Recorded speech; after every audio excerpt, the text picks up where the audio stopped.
Welcome to the Love Your Neighborhood Practitioners podcast, where we talk with those doing the work on the ground in neighborhoods, practicing this exciting work of resident-led neighborhood revitalization. We believe that when residents are at the center of the change process, we can build sustainable communities from the inside out and break negative generational cycles. It is also just a lot of fun. So I'm your host, Austin Maxheimer, Director of Love Your Neighborhood at Community One in Evansville, Indiana. And with me is my co-host, Hannah Ware. And today we're talking with Kelli Ward from Renew Church and the Love Lamasco initiative. So our main purpose here is to share wins and fails, best practices, and practical tips, and to learn from one another as a community of practitioners. We also want to continue elevating Love Your Neighborhood as a real solution for genuine community transformation by sharing stories of real change from those doing the work. So let's dig in and start with a brief introduction of the Lamasco neighborhood. Tell us about Lamasco, Kelli. All right. So the Lamasco neighborhood is located on the west side of Evansville. We are kind of, if you're familiar with Evansville, the area of the Fall Festival, but north and south of it. So Franklin Street runs through the middle of our neighborhood, and the best part is everything that happens off of Franklin Street, in my opinion. Although there's good things on Franklin Street, our neighbors live in the areas north and south, and yeah. What do you love most about the neighborhood? I love the neighbors. It's a great neighborhood. There's a lot of stuff that happens. There's a lot of activity. We have a lot of stores, storefronts, and small businesses. It's a wonderful place to grab lunch or dinner. So there's all these things to attract you to the neighborhood. But as you back away from Franklin Street and begin to wander through the residential streets, there are just some really incredible people who live there. Great stories, great parks to play in, great benches and picnic tables to meet someone new. So. And you've been at it for a few years now. I would say after all this time, is there still anything that just breaks your heart for the neighborhood? Yeah, I would say probably the piece that breaks my heart the most is just the need to be heard and to be seen, right? And I don't think that changes, no matter how much listening we do, no matter how many times we take the time to get to know someone. Like just the need to be a part of community, to be connected intentionally, and so that's part of why the work that we do, I think, is so important. Is because it allows people to be heard, to be seen, to be known. Mm-hmm.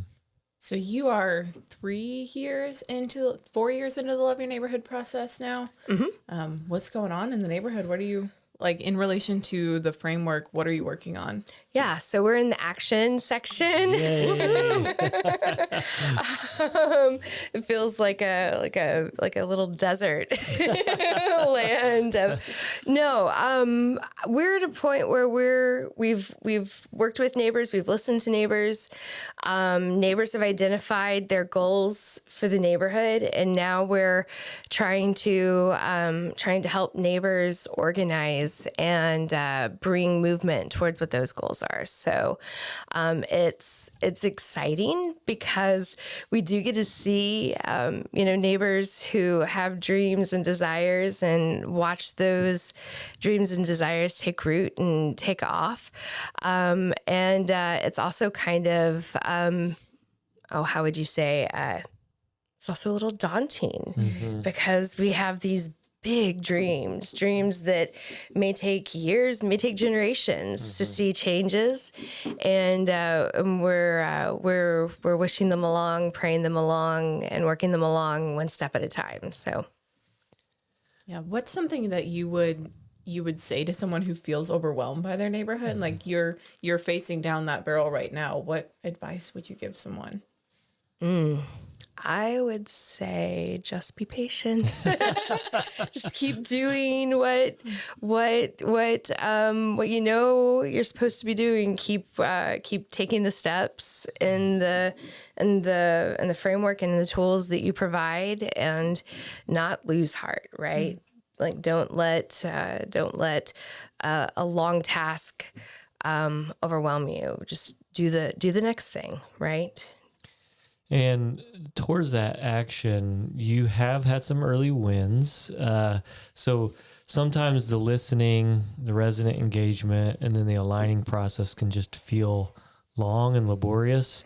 And then you get to action, and then you realize, oh, we've got a long, laborious to get to action over time. So these quick wins, these early things are really encouraging.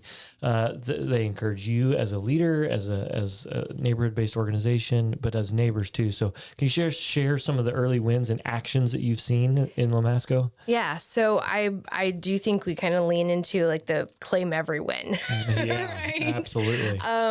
Claim every win. And so some of the things that we've seen, we had neighbors who's named a goal of beautification. And so we have been able to work with our neighbors to pursue a tree canopy grant through Faith in Place. And so last fall, we were able to plant 18 trees in the neighborhood in different properties, different homes, and neighbors' yards, all throughout the neighborhood to kind of move towards that goal of beautification. And then we just got permission to plant 21 more trees in the 11th Avenue Park, which is one of our neighbors' favorite places to go and to play and to spend time with their family and their kids. And so we see this beautification goal and we think, okay, we've planted a few trees. That's great. But another goal of our neighbors is work readiness. And along the way with the tree canopy grant, we've been able to create a position for neighbor to work and to learn from local arborists and to care for our trees. And so we've got a gal named Anna who is on the ground almost every day in the neighborhood now, getting to know people, talking about trees, living in a place where she has a lot of passion, but it's also a goal of neighbors. So through that kind of vein, we're checking off a little bit in beautification and a little bit in work readiness. Another goal of our neighbors is to have a place to meet. Yeah. And so we met along the way another pastor at a local congregation called Independence Baptist Church, and Reverend Arnold and his congregation. They're older and they have Sunday morning worship, but they also have this little kind of cinder block building out back that they've said, hey, if neighbors want to use this space, they can.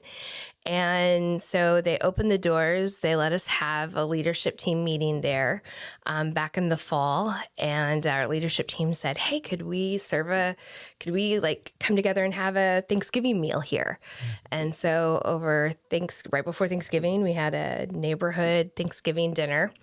And then one of our neighbors who saw opportunity there in this space, applied for positive impact funds or action project money. Yes, our practitioners have freedom to rename anything that they so choose and desire. So so we call action project funds positive impact funds. And they said, hey, we've got the space now that we can meet. They had a desire to see a recovery meeting in the neighborhood. And so they applied for those funds to start a recovery meeting. And that has been happening now for almost 5 months. And they're having, some great opportunities to meet neighbors and talk about recovery right there in the middle of the neighborhood. So, here's a desire to have a meeting place in the neighborhood, to have recovery resources, to have beautification, to have work readiness. None of it is the end, right? But through neighbors and stakeholders in the neighborhood, churches in the neighborhood, and organizations that are present in the neighborhood, like we're taking little steps in those directions. So I just want to share from my own experience of hanging out with the Lamasco neighborhood. We were able to partner with Renew to help facilitate the community listening sessions that populated the priorities of neighbors in the Vision for Change plan. And I remember sitting at a table, having conversations and overhearing people talk about a felt need in the neighborhood was resources for people facing addiction. I'd heard that. To go from vision to reality, that is what action is all about.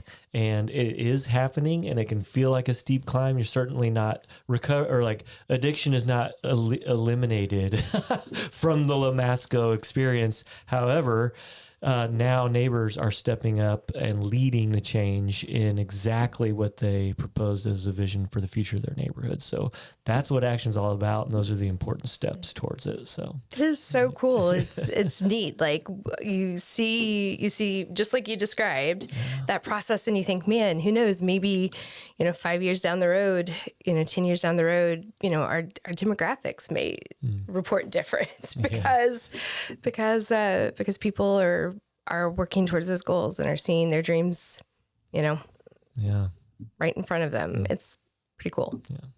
I'd love to back up and talk more about the Tree Canopy Project and how you went from those community listening sessions where that idea for beautification came out to actually putting trees in the ground in neighbors' yards. Can you give us like a 5,000 foot overview of that and how you made that happen? Yeah, so our Tree Canopy Project is in collaboration with an organization called Faith in Place.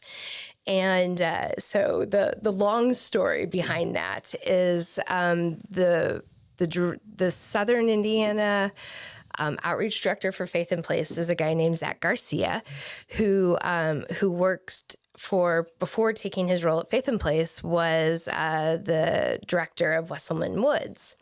And one of our neighbors, Tori Vivoda, who has the Lamasco Micro Gallery, it's a miniature museum, kind of like the little Lending libraries, but she puts out a museum exhibit once a quarter.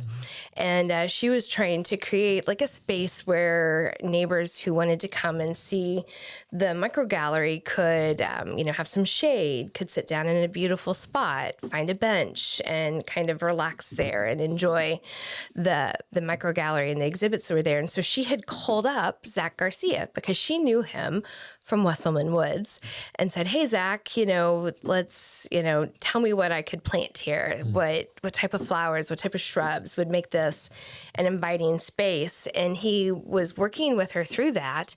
And in the process had told her about Faith in Place and his transition there, and that they were just launching this tree canopy grant. And she goes, "Wow, you need to call and reach out to Kelli at Renew." And so he sent me an email probably like a week or two before the applications were due. That's perfect timing for you. Perfect timing. Yeah, Kelli doesn't need any more than that. And I was like, gosh, this would be really neat. And it just so happened that I had received, I actually think it was from somebody at Community One or maybe the Dream Center, or somebody else doing neighborhood revitalization work, had sent me a link to the Tree Canopy grant application like maybe a month or so earlier. And I had shared it with our neighborhood president, Fred Mulfinger, and with a couple other people in the neighborhood, and was like, "Do you think this is something that would be interesting?" And they were like, "Yeah, of course, that would be great." And anyways, long story short, we through the invitation and network of our neighbors and people we knew, were able to put some quick thinking together into what a program that might be beneficial for our neighborhood would look like. And we're able to make that connection and get a grant with Faith in Place to build out the Tree Canopy Project. So how'd you pick where you were planting the trees? Or We've just gone door to door. The old tried and true method. Yeah. We've talked to, we've gone door to door to neighbors at our events and stuff over the last couple years. We've had, or over a year and a half, have had, signage that says, free trees for Lamasco neighbors. We've talked to neighbors about where they wanted to see trees. And so like an example would be there are 4 city parks in the neighborhood. And one of them, Castleberry, 3 sides of the park are residential. And then the other side kind of goes into an industrial area. And so one of our neighbors there on the corner is like, yeah, we'll plant a couple trees here on this side of the park. But it'd be really great if we could get some trees over there on that side where it just kind of goes into warehouses. And so we went over to the neighbor,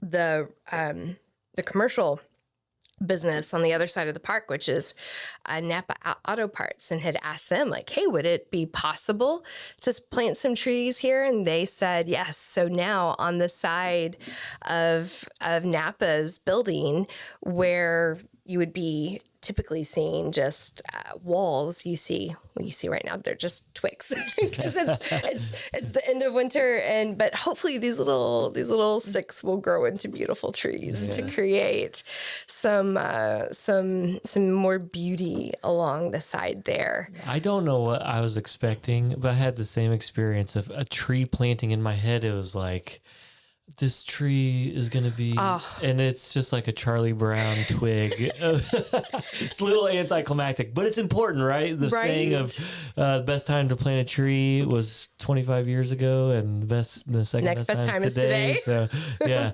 Well, that just really highlights some really important practices. Number one, continuing to be present on ground, whether that's door to door or events, like you said, just continuing to meet neighbors.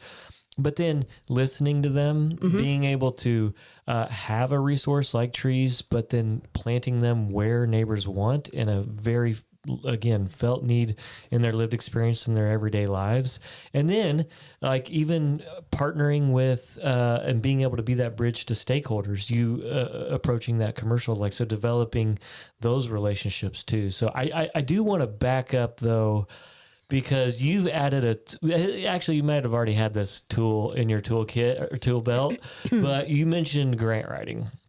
I know that you've done a few of those since you started in the neighborhood work that I don't think you really had any experience in before. Nope. Can you just talk about that? Like, what has your experience been on that? Why have you stepped into that gap? How has that went? Just share about the whole grant, whatever, just the whole grant world that you've stepped into. Yeah. So in preparation for ministry, I went to school and I learned how to do things like translate Greek and write a sermon and not grant writing. It's kind of Greek. It is very Greek. Just terms and words. And so thankfully, as we've built relationship with you all at Community One, and as we've met people in organizations in our community, like they've wanted, Love Lamasco and the goals of our neighbors to be met. Mm-hmm. And so I walked into like grant writing for the very first time pretty foreign. It was pretty foreign to us. And one of our very first partners, Wilburn Baptist Foundation, I just felt like they were rooting for us from day one. And they provided space for us to ask questions, to explore and to learn. Community One, you guys helped us when, we would hit a spot that we didn't know how to progress through. And then same thing with Faith in Place. It feels like all the people who we were applying for grants from were also rooting for us in that process. That's great. But along the way, just just kind of slow and steady, learning the language, taking all the time necessary to apply for grants, working with friends in our church, working with people in our church that had different skills. I can say a lot of words, but they aren't necessarily spelled right and grammatical. So I don't even know if that was grammatically correct, but working with my friend Tina at church who could proof and could edit and make sure that, I was answering the questions on task and, just kind of using the resources of the body of Christ, but also of like our friends and partners that we've met along the way. Because grant writing, to me, the first time I sat down and tried to do so was very intimidating. And I didn't necessarily know how to progress or how to show what we were doing or what we wanted to do. But we've had a lot of partnership in that, a lot of people who helped us along the way. In fact, I've written 4 grants now, and I just submitted one, literally hit submit, and then got in my car to drive here today. And it was probably the most challenging one we've submitted yet. And when I will tell someone like, hey, I'm working on this grant, inevitably they're like, hey, send it to me. I'll look over it for you. I'll give you some feedback if you need it. Let me know how you need help. And so, I don't know that, when we started conversation with you about working in our neighborhood and you were like, hey, you need dollars to do this. I was like, well, we'll figure out where dollars come from eventually. And, from a church's perspective, like God has just opened the right doors at the right time. He's given the right resources when we needed them. He's led us to the right tables and to the right conversations, to the right network of people when funds were necessary. And we've always had what we needed to work alongside of our neighbors, which is a pretty neat thing for churches right now that are having to figure out how to cut budgets and trim the fat off of their spending. And, we've had conversations about being frugal with our church's dollars, but when it comes to our neighbors, it always seems to be an abundance for us to be able to use to accomplish neighbors' goals. And so through that, not only an abundance in provision of like budget dollars, but an abundance in the support to figure out how to accomplish that, how to write the grants, how to get approval. And so far we've written 3 and we've gotten all 3. That's no other organization is batting 100%. Say a little prayer that this 4th one we submitted does the same. And the 5th and 6th. Well, in so many ways, that is answered prayer. The provision is answered prayers for so many. And we cannot have you here without talking about the church engagement of Renew. So can you just talk about how you've seen Renew members engage with Lamasco in the past, how they're engaging currently, what your plans are for the year for your congregation? Yeah, absolutely. So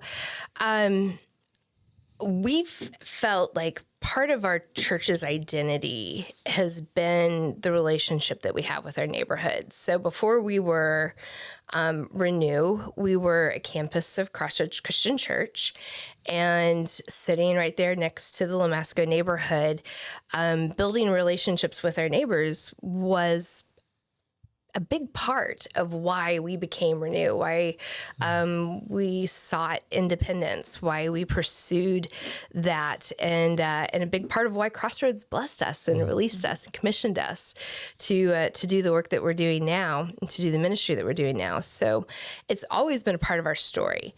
But our church family has been just on the ground with us from day one. So when we started, I remember we kind of launched a sermon series at the top, and I had like a whole list of goals and things we wanted to tell our church to do. And the first one on it was be present. And we sat in one of our coaching sessions, Austin, and you were like, You should just make that the only goal. That's a good it. one. That's it. Make that the goal from day one. And so I was like, okay, a whole series, and every time the application is going to be present, be present, be present. And it turned out that was our application towards Lamasco for the first 2.5 years. Wow. Was just be present, right? And then we gave people opportunities to be present, you know? So, you know, you could go down there and just find a park bench and sit down. You could prayer walk. You could go to this cookout that we're having and eat a burger with neighbors. Or you could go to the cookout and grill the burgers for neighbors. So there were very kind of grassroots, self-driven opportunities, but also, you know, volunteer chances along the way. Opportunities to be involved in pop-ups and SWATs when we were doing our year of listening. And so being present was the work and is the work that we're calling and asking our church to do, right? Along the way, we learned that being present is maybe not the most natural thing to do. You know, people want to sign up and volunteer, but we could convince them to just show up and be themselves.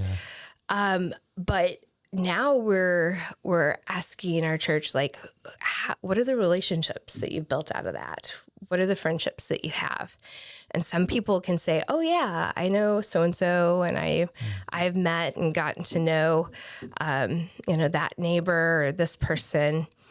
But and maybe this is a question even outside of neighborhood work, like how do the people we know become the friends that we have? And how do we move somebody from an acquaintance to, you know, in our world and a part of our life? How does somebody I eat a burger with at the park become the person I invite to when our family's shooting off 4th of July fireworks? And so in exploring what the process of making friends as an adult looks like, we know what it is as a kid. You know, you just sit down next to lunch and say, will you be my friend? I haven't had to do that in a long time, right? But how does that look as an adult? How do we make friends? And what does that look like if we're Christ's follower, right? So this year we've asked our church family to still be present. That's still the first step, the primary step. And the goal, it's being incarnational. It's living like Jesus as neighbors in Lamasco and as friends of Lamasco. But we've also asked them to consider some other things. So how can you show acts of love? You know, what are the kind things that you can do? Because we've all been called to love. And so what does that look like through our actions and our behaviors? How can you have gospel conversations? You know, we talk to people all the time. Where's the God talk in that, right? You know, where are the points where as we're talking about our work day that we claim God's blessing for his provision for our family? Or where do we, and when we're telling our story, share God's story and how he's a part of our life? So where are the gospel conversations along the way? And then the third one is, where are the works of restoration happening? Where are the things that we're doing that's bringing about change, that's opening ourselves up to saying, hey, you know, you need a ride? Let me give you a ride. You need a resource? Let's go figure out where we can find it. And making those personal connections through works of restoration. Yeah, and I think even like the planting of the trees, that is a work of restoration. Yeah. It's restoring God's intended purposes for his creation, right? Yeah. And so let's give another example, a little bit of a leading question here. Okay. Can you share the story? I can't believe I forgot the gentleman's name, but of how, just very concretely and practically, how being present then translated into, I would argue, as an act of love by listening to neighbors. So the guy who became like the SWAT collector, the guy with the clipboard. Oh, yeah.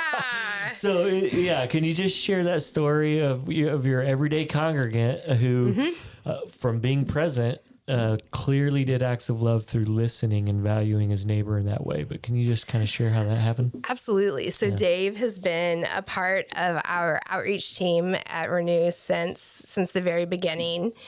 And he has always been willing, whatever we asked people to do, to jump in.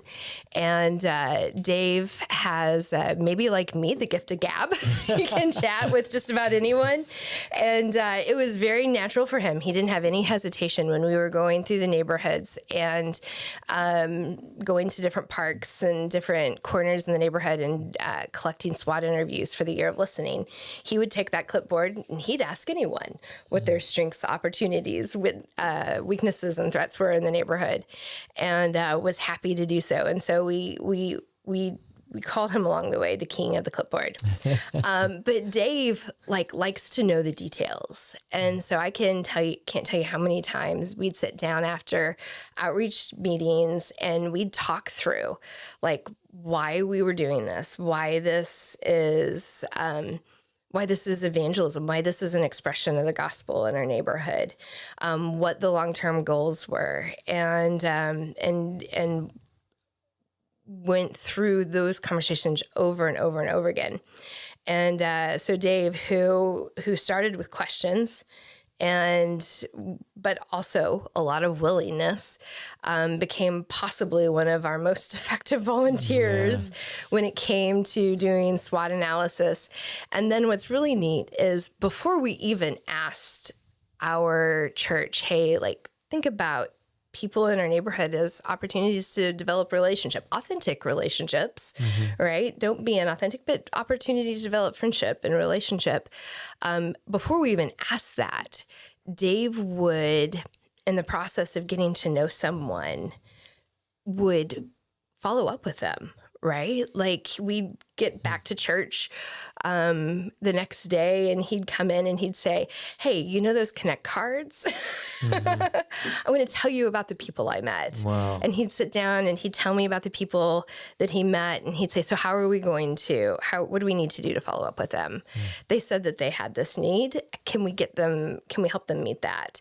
Is there a partner in our neighborhood that we can connect them to let them know that those resources are available? And he didn't just fill out the clipboard. He cared about the individual and would reach back out and follow up with them and chat with them, and was willing to just kind of open up his heart and life to them even more so. And I just love that so much because it may seem like a small thing to some people, but especially for those who have spent time building a church or working in a vocational church ministry setting. I mean, you guys have redefined, or at very least, you've expanded the definition of success for what it means to participate in your local church. And I just want to commend you guys for that. And I also just, as you help equip other practitioners, what are you doing very, very practically to track those acts of love, gospel conversations, and works of restoration?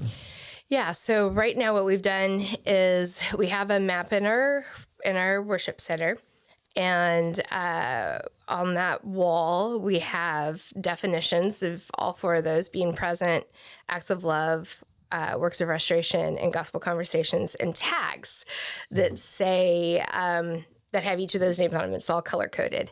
And so we've asked our church family to take those 4 tags, one of each, and when they're in the neighborhood, to keep those things in mind. And if they have the opportunity to be part of a work of restoration or an act of love or a gospel conversation, to write on the back of the tag what happened and bring it back to the church and place it on the wall. So that's so good. And really, if you're not a church leading in the Love Your Neighbor initiative, you can adapt that. But I just love that physical representation, that tactileness of tracking those clear wins in a very tangible way that's visual and visible for all people. Yeah. How does your church interact with that map? How do they get excited when they see more tags? Or so far we had a different iteration of it in the past, but this is pretty new. So we're still learning how they're going to interact with it.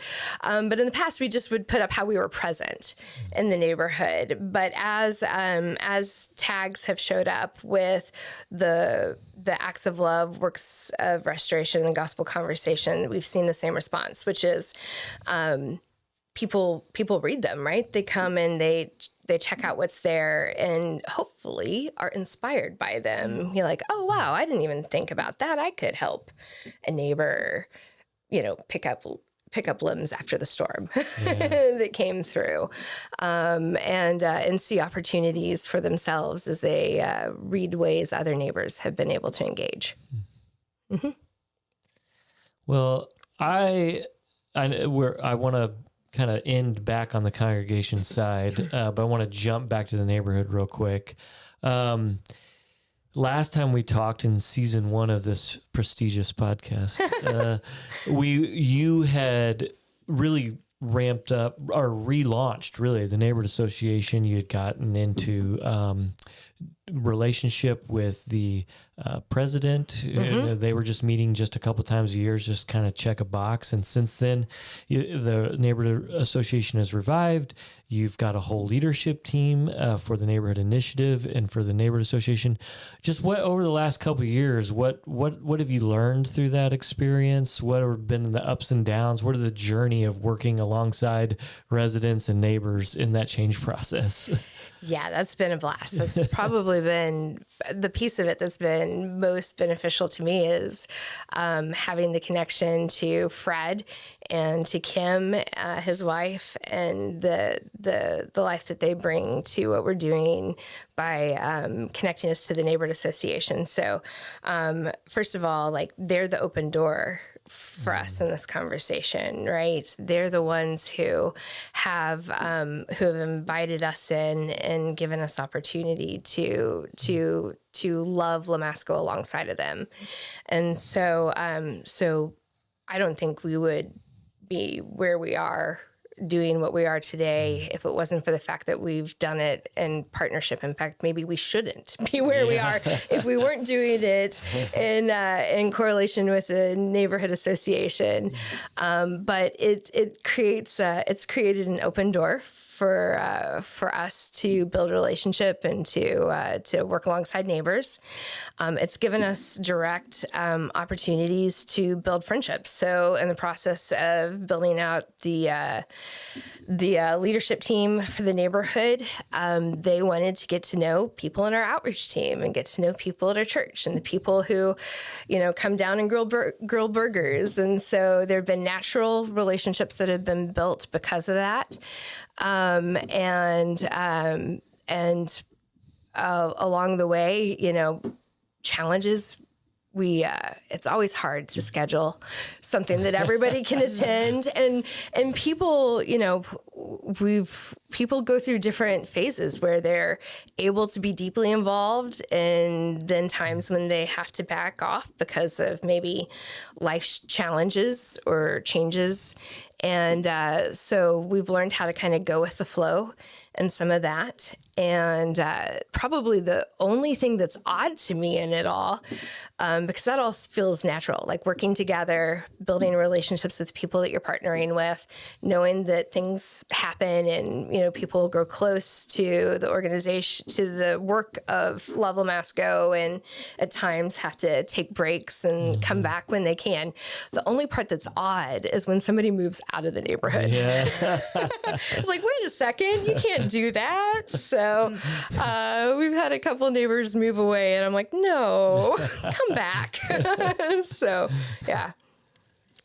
It's been a blessing. I love the story you told us last week or the week before in our coaching session about how Tori had mentioned the continued presence of, or had invited or just asked you to keep showing up. Can you tell that story? Yeah, absolutely. I was chatting with a neighbor, it was last fall, and she was just mentioning like season in our culture right now and society, and a lot of the things going on just kind of weigh heavy and can be burdensome. And if you're, like her, say a mom with a job, and, she's working on a PhD, she's an incredible woman.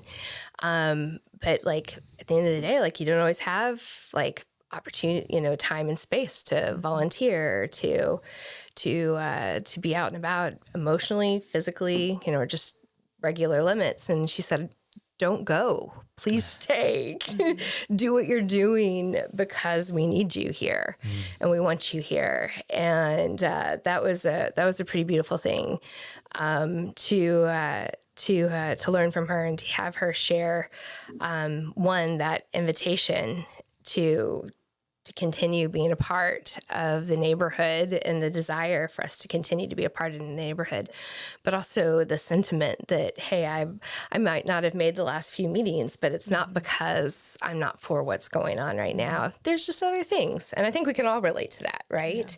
Yeah. That there are times and seasons that there are other things going on, and we have to realign our schedules. And she can still lead in the neighborhood without participating in the formal structures that are in the neighborhood initiative, right? And she is doing that by being a mother, by doing the micro museum and all those other things. And so, yeah, we can't forget that. She is a powerhouse. Yes. Yeah, for sure. So I can't imagine sweeter words of for a lead minister, pastor, church group of elders than to hear a neighbor who's in your neighborhood say, please don't go.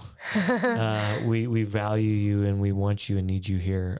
Those are great words. And to that end, that's kind of the last question I wanted to kind of end on, although I feel like we have so many more things we could talk about, but it's always good and rich time having a conversation with you. But just for those that may not know, Renew is our only church-based Love Your Neighbor initiative. The only neighborhood-based organization that is a church that's leading a Love Your Neighborhood initiative.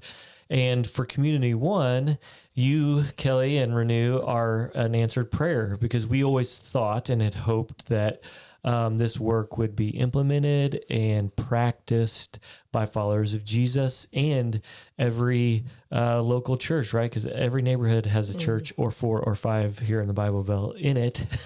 Yeah. And it's an opportunity to have a different witness to the city, to the neighborhood, to the neighbors that live in there, to where in a time when not too many people that I know that aren't following Jesus look to the church and say, please don't go, you're getting that testimony. So what would you just say kind of as a closing thought? If there's people listening out there who are part of a local congregation, who are leading a local church, what would you encourage them about doing this work, practicing this work, participating in it, and even potentially leading it in their neighborhood?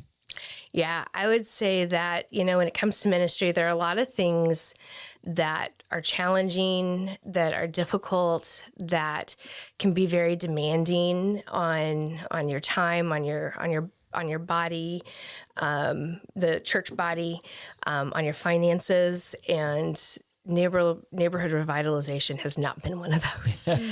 Everything about using the LYN framework, working with Community One, working with the partners that you have given us access to and relationship with, has been a fit. And I don't think it's just because we're Renew. I feel like it has been in alignment with the mission and the calling of the church, with how our church is to function in society, how God has called Christians to love and to the Great Commission. It feels like you made this program for Renew, for the church, and So there are things we do at the end of the day that, I decorate for VBS some years, and that's just not all that fun. I'm glad we do it, but I don't enjoy it. It's not great.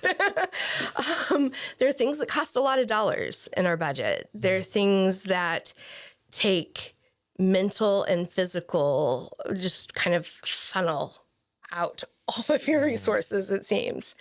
And this hasn't been one of them. I am so glad that we walked through this door with boldness and with your assistance, with Community One, and with the invitation of our neighborhood, because this feels like what the church was made for. Wow. Well, couldn't have had a better ending line than that. So if you ever are interested in having a conversation with Kelli about how to practice this as a church, maybe get encouragement, maybe ask some of the questions that you have that are, behind the scene questions about what the ugliness of it is. No, I'm just kidding. What are the real problems in the work? No, I know she'd be happy to have a phone call or cup of coffee with you, and we'd be happy to pay. So with that said, go love your neighborhood.